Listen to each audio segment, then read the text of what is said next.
Was there any other team that you were close to? Was there ever a day you woke up and you were like, "Oh, I think I'm going here"? Because I'm not going to name all the teams, but Yes. at the white party, you were like, I think you named 4 teams, and I remember 3 of them, and Dallas was one of them. But I always find it fascinating because it's like free agency. I did it whatever 5, 6 times, and it's like I think I'm going here, and then it can change like that. Yeah. So it was one of those where I pretty had to get a consistency on a couple teams when I first started in the market. Like I was like, whether it's like the Indianas, the Chicagos, the Atlantas, the Charlottes, like it was one of those where there was a bunch of options, but the ones who were probably most concrete were the Dallas of the world and maybe the Chicago, Atlanta, maybe New York, stuff like that, where things were kind of getting closer and closer, but I think they were still a bit further away because Dallas was the probably the main priority, and they were really pursuing and aggressive from the start. So that's probably the only one that I would say was coming to fruition. I think that was their first priority, and then there were backups in a way because of how they were attacking the conversation. I think the other teams were also pursuing and trying to work and get deals done, but I think Dallas was just overly aggressive on it and ended up working out. What do you think now that you're looking forward a little bit to September and October with Luka specifically? I mean, with this team overall, but with Luka specifically, what are you excited about with your skill set in terms of fitting in with him? JJ's played with him, and we know how gifted he is, but with how you play and how you're going to fit with him. Well, yeah, let me just say, I wouldn't say I necessarily played with him. I was on his team. JJ was around. I was on the team.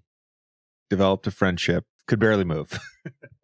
Yes, but with Luka, he does a great job of, like, no matter when you feel like you're open, he's going to find you. Like, he could, at the very last second of the shot clock, hit you for a pass that is a dime just to give you a shot and give you an open look.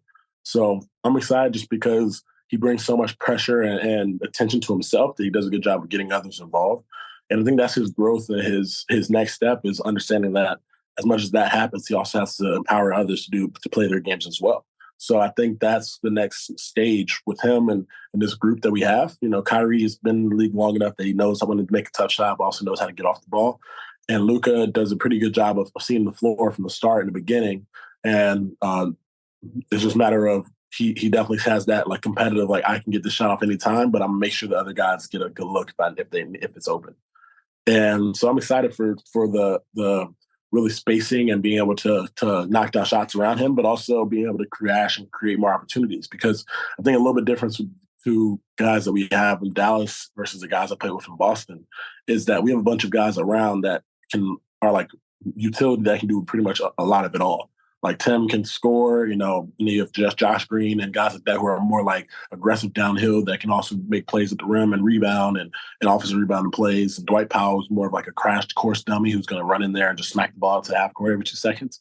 So it's really exciting just because it's a different group. It's a different team to play with. Like I'm so used to back when I was with Boston, like switching or playing a certain like role in offense where I just stand in the corner. But I feel like I'll be a little more empowered to play a little bit more of my game in Dallas to be able, like, whether it's screening Luka and getting the matchup and hitting him and rolling, he's hitting me in the pocket, or it's picking and popping, and knocking down shots, Did you see the video that went viral this week of Luka doing the cone reaction drill? Yeah. Let's just say he doesn't get paid for that side of the ball. That's my job. First of all, I just want to say this. There's lights that were going off, right? So he's reacting to the lights. It's not like a pre-programmed, like it's very easy to go fast. I'm gonna give him a break here. It's very easy to go fast if like I got to touch the right cone, the back cone, the left cone, the front right, whatever. He's not doing a drill. He's doing a reaction. I do find it fascinating, and I don't know if he was like really going full speed. I do find it fascinating that guy averages 32 a game in the NBA. And I also find it fascinating that whoever recorded that video, he clearly knew they were recording it and they put it up on the gram. Like, My thing is like protect your guy, man. Protect your guy, man. Like you could have easily like not had this happen. Like you could have been like, oh, let's do one more and let's see it like a little bit faster, you know, and give him like the benefit of the doubt to like, or let him know that you're recording. Be like, go hard here. I'm recording. Or just like give him the coordinates in advance. You know what I mean? Give him the pattern in advance. Give him a little front right, back left, front right. You know, it's like, oh my God, it's amazing. Did you have moments when you guys played them against him where you guys ever talked, or you just had anything where because he had some big games against you guys? Well, he had a buzzer beater against the Celtics. Yeah, over the last couple game years. Winner against the Celtics. Yeah. Fortunately, that was when I was in the doghouse when he hit the buzzer beater with Ime. So I wasn't playing in that game. I think I played like 4 minutes in that game. But the year prior, yes, I guarded him a lot, and he made a lot of tough shots. I said it in one of my interviews in the past. Like I remember there was one possession I guarded him so well, and I think we were at the top of the key in Boston, and he bumps me, like throws his shoulder into me, and just falls back and throws the ball towards the rim. Didn't even look at the rim. And I was like, oh, that's great defense. Turn my head and he makes it. I'm just like, this guy is like special. Like, because like as much as good defense as I just played, he still made that. It might have been a fluke, tough shot, but at the same time, like that's still like something that you got like get pissed at as a defender. And I remember running back and I was like, that's bullshit. He started laughing, like backpedaling as he always does, like his little strut. So definitely was one of those like frustrating moments, but at the same time, like I remember afterwards, I always say like with star players especially, not the people that I know, like if I gained your respect in this league, I like try and get jerseys. You know, like if I've gained your respect, I would love to like get a jersey, like swap jerseys with a player.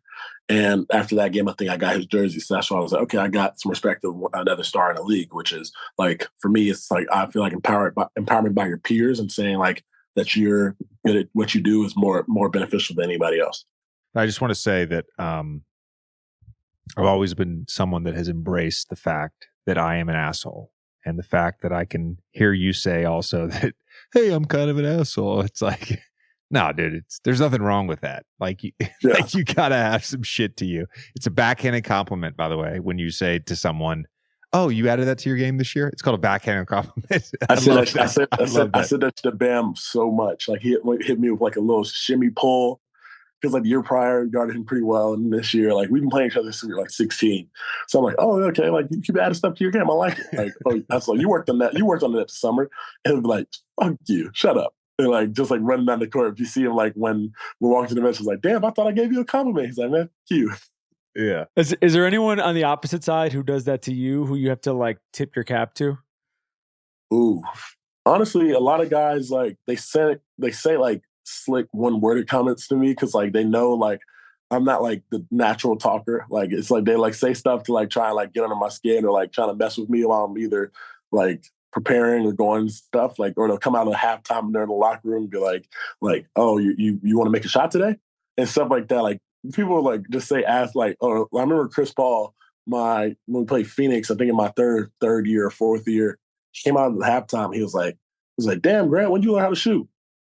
And stuff like that. Like they say like stuff like I'm like, man, you know I've been shooting for a long time. Like, shut up. And it's like then that's when the service starts. And like Devin Booker, the one person that talks trash to me always for some reason is Devin Booker. Book always talks trash. And I remember if you look back at that Phoenix game during the regular season, we played them. I think it was in Phoenix this year. If you just go back and watch the film and get clips of it, from the start, I'm talking because he said something. I hit a three. And then from then on, it like lit something in. I was doing too small. Like I don't never celebrate and do like put my hand on the ground or like rock a baby and stuff like that. So like from that moment forward, I was doing that. And I think I scored like 14 or 17 or something like that game, maybe more. And I remember talking trash the entire game to Book because for some reason he always likes to draw and chirp. And I think that actually helps because we're in Dallas now. And Phoenix and him and Luka already have this little beef going, whatever else you call it. So I might be able to join in on some competitive vibes.